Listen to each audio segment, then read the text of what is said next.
तो friends finally एमपीसीएचओ का exam conduct यहाँ पे करा लिया गया।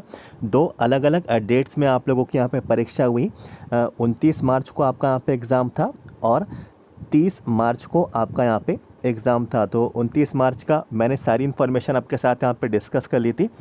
30 मार्च यानी कि आज ही के दिन आपका यहाँ पे जो एग्ज़ाम हुआ, तो कुछ ही कैंडिडेट्स ने अपने रिव्यूज़ हमारे साथ यहाँ पे शेयर किए। तो एक छोटी सी इन्फॉर्मेशन हम लोग यहाँ पे इसमें कवर कर लेते हैं। फर्स्ट शिफ्ट वाले यहाँ पे कैंडिडेट्स थे, तो फर्स्ट शिफ्ट के कैंडिडेट्स यहाँ पे बोले कि 30 मार्च को जो एग्ज़ाम आया एमपीसीएचओ का, ये ईजी लेवल का था और आसान से आपके इसमें आप पे सवाल यहाँ पे पूछे गए थे।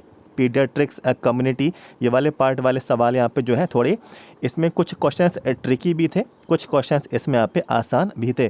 तो ये कुछ इन्फॉर्मेशन कैंडिडेट ने हमारे साथ यहाँ पे शेयर की। कुछ कैंडिडेट्स को यहाँ पे मॉडरेट भी लगा और कुछ कैंडिडेट्स को यहाँ पे हार्ड भी लगा, लेकिन मोस्ट ऑफ द कैंडिडेट्स यहाँ पे इजी बोल रहे थे, तो इसको हम यहाँ पे इजी यहाँ पे कंडक्ट करेंगे। बाकी की सेकंड शिफ्ट का और थर्ड शिफ्ट का तो काफ़ी कमी कैंडिडेट्स ने हमारे साथ यहाँ पे इन्फॉर्मेशन शेयर की, तो वो यहाँ पे मैं कंसीडर यहाँ पे करके ही आप लोगों को बता रहा हूँ कि इजी टू मॉडरेट आप लोग यहाँ पे कह सकते हैं। और दोस्तों, यदि हम लोग यहाँ पे बोलें कि 29 मार्च का जो आपका एग्ज़ाम था और 30 मार्च का आपका यहाँ पे एमपीसीएचओ का एग्ज़ाम था, तो ओवरऑल हम लोग यहाँ पे मिला के बोलें तो एमपीसीएचओ का जो रिक्रूटमेंट था मॉडरेट था, ठीक है। ना ज़्यादा आसान ना ज़्यादा यहाँ पे कठिन, मॉडरेट लेवल के सवाल पूछे गए, मध्यम तरीके के प्रश्न आपके इसमें यहाँ पे पूछे गए। अब दोस्तों, उसके बाद की इन्फॉर्मेशन यहाँ पे है कि देखिए, जो भी आपका एग्ज़ाम था, चाहे 29 मार्च का यहाँ पे मैं बोलूँ और यहाँ पर मैं बोलूँ 30 मार्च का यानी कि आज के दिन का, तो 29 मार्च में भी रीजनिंग आई और 30 मार्च में भी आपकी रीजनिंग आई। तो देखिए, रीजनिंग के क्वेश्चन इनवैलिड है और जब कभी भी आंसर की आएगी तो आप लोग ऑब्जर्वेशन ज़रूर रेस करना कि रीजनिंग का पार्ट सिलेबस में नहीं था, सिर्फ नर्सिंग के बारे में बोला गया था सिलेबस में और आपका जीके के पार्ट के बारे में सिलेबस में आपको यहाँ पे बोला गया था। तो रीजनिंग के बहुत सवाल जो है देखने को मिले। इसमें जैसे कि कैंडिडेट्स ने बताया, कुछ सीटिंग अरेंजमेंट को लेकर यहाँ पे सवाल थे, जैसे कि ए बी के दाएँ से बैठा है, कुछ इस तरीके के आपके यहाँ पे सवाल थे, ठीक है। तो यहाँ पे सीटिंग अरेंजमेंट को लेकर यहाँ पे सवाल थे। कुछ यहाँ पे रिलेशन बेस्ड भी यहाँ पे सवाल पूछे गए थे कि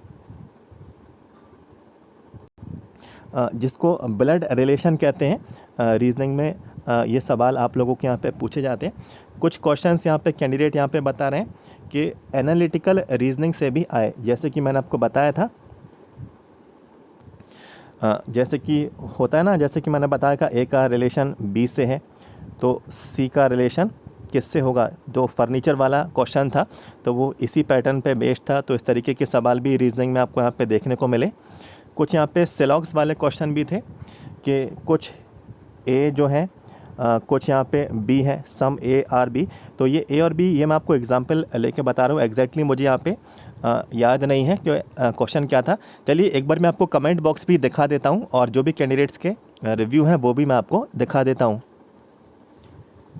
तो यहाँ पे देखिए, आप सभी लोग अपनी स्क्रीन्स पे यहाँ पे देख सकते हैं।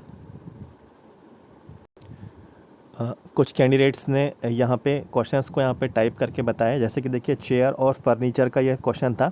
पेन और स्टेशनरी को लेकर ये भी रीजनिंग वाले पार्ट से यहाँ पे पूछा गया।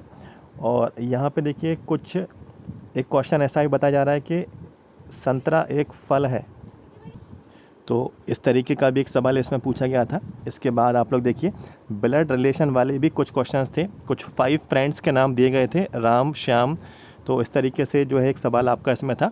और चेयर और फर्नीचर, ये वाला क्वेश्चन तो मैं आपसे यहाँ पे डिस्कस कर ही चुका था, तो ये भी आया था। सीटिंग अरेंजमेंट का भी एक यहाँ पे क्वेश्चन था। रीजनिंग के देखिए क्वेश्चंस यहाँ पे आए हैं। और एक पेन का रिलेशन पूछा गया था पेंसिल से, तो बुक का स्टेशनरी से, तो एक सवाल तरीके का ये था। और देखिए यहाँ पे लिखा है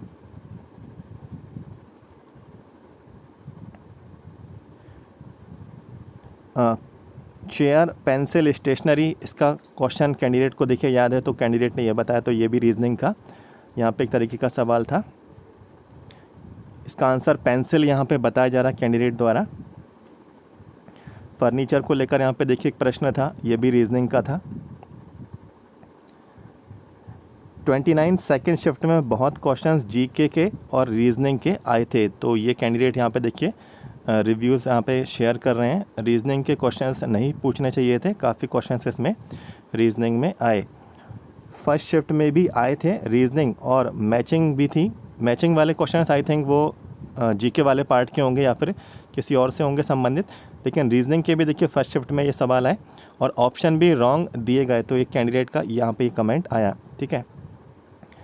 और यहाँ पे बोल रहे हैं एक और कैंडिडेट के फिर इसके बाद देखिए रीजनिंग से 3 सवाल यहाँ पे पूछे गए।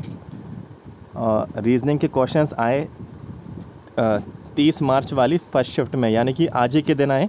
तो 30 बार आज ही के दिन, यानी कि आज 30 मार्च ही है, तो फर्स्ट शिफ्ट में रीजनिंग के क्वेश्चंस भी इसमें पूछे गए, ठीक है। एक देखिए क्वेश्चन अलग तरीके का है।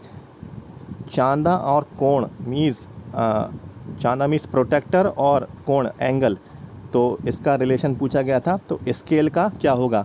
तो देखिए काफ़ी क्वेश्चंस थे यहाँ पे जो रीजनिंग से आपके इसमें कवर किए गए। अब यहाँ पे देखिए 29 को फर्स्ट शिफ्ट में 2 क्वेश्चंस रीजनिंग से थे और जिसमें गीता का भाई मोहन के फादर का इकलौता लड़का, इस तरीके का एक ब्लड रिलेशन का क्वेश्चन था। और एक राम श्याम जो है सिटिंग अरेंजमेंट बीच में है, सिटिंग अरेंजमेंट का था ये। तो 3 लोग बैठे हुए हैं, तो इसमें आपको पोजीशंस आपको यहाँ पे फाइंड आउट करनी थी। और यहाँ पे देखिए कुछ कैंडिडेट्स यहाँ पे इस तरीके के सवाल भी बता रहे हैं कि सभी विद्यालय भवन हैं, सभी भवन महाविद्यालय हैं, सभी महाविद्यालय संस्थान हैं। तो ये इसको रीजनिंग में सिलॉग्स बोलते हैं, सिलॉगिज्म, ठीक है। तो ये विद्यालय सभी यूनिवर्सिटीज़ जो हैं, ठीक है, इस तरीके से सॉल्व करते हैं। यूनिवर्सिटीज़ सभी विद्यालय महाविद्यालय हैं, यूनिवर्सिटीज़ हैं। तो इस तरीके से सर्कल बना के इनको यहाँ पे सॉल्व किया जाता है। तो इनमें ये सवाल भी आपके इसमें यहाँ पे पूछे गए। तो दोस्तों एक हम लोग यहाँ पे जनरल बात करें कि रीजनिंग के क्वेश्चंस MPCHO के एग्ज़ाम में नहीं आने चाहिए थे। ये इनवैलिड क्वेश्चन हम लोग इसको यहाँ पे मानेंगे, ये इनवैलिड है। और यदि देखिए आप लोगों ने इनको सॉल्व किया है और सही है तो देखिए अच्छी बात है, लेकिन यदि आप लोगों ने इनको अटैम्प्ट किया है और ये गलत है तो देखिए इसमें नुकसान सिर्फ आप ही का है, ठीक है। क्योंकि फ्री का है ये नंबर आपका, क्योंकि रीजनिंग का पार्ट तो इसमें होना ही नहीं चाहिए था। फ्री का ये आपका मार्क्स है। इनवैलिड ये क्वेश्चन मेरे हिसाब से यहाँ पे माना जाना चाहिए। और 29 मार्च में भी यहाँ पे आया हुआ है, ठीक है। और 30 मार्च के एग्ज़ाम में भी अलग अलग शिफ्टों में यहाँ पे ये क्वेश्चन जो है रीजनिंग के आए हैं। तो ये क्वेश्चंस नहीं आने चाहिए थे। और यदि जब कभी भी इनकी आंसर की जारी होगी तो आप लोगों को जो है ऑब्ज़र्वेशन को रेस करना होगा, ठीक है। ऑब्ज़र्वेशन रेस करिएगा। यदि एक कैंडिडेट भी ऑब्ज़र्वेशन को रेस करता है तो सभी कैंडिडेट्स के लिए ये बेनिफिट सभी कैंडिडेट्स को जाएगा, सभी कैंडिडेट्स को यहाँ पे मार्क्स इसके यहाँ पे मिलेंगे, ठीक है। जो भी फैसला है मार्क्स दिए जाएंगे या फिर क्वेश्चंस को हटा दिया जाएगा, तो वैसे मार्क्स ही दिए जाते हैं। तो मार्क्स यहाँ पे कैंडिडेट को इसमें यहाँ पे मिलेंगे। तो आंसर किए आने पर अपना ऑब्जर्वेशन ज़रूर रेस करना जो रीजनिंग वाले क्वेश्चंस आपकी शिफ्ट में आपसे यहाँ पे पूछे गए। बाकी MPCHO का जो रिक्रूटमेंट था मॉडरेट लेवल का था, ठीक है। दोनों दिनों का मैंने आपको यहाँ पे रिव्यू शेयर किया। जो भी आप लोगों ने अपनी इन्फॉर्मेशन हमारे साथ यहाँ पे डिस्कस की, एक छोटी सी जानकारी कवर की है। और वीडियो पसंद आया, आगे की जानकारी इसी तरीके से चाहते हैं तो सबसे पहले वीडियो को लाइक कर दें, चैनल को सब्सक्राइब कर लेना। आगे और भी इन्फॉर्मेशन कवर करने वाले हैं तो वीडियो के नीचे जाएँ, सब्सक्राइब के रेड बटन को क्लिक कर लें। Thank you so much.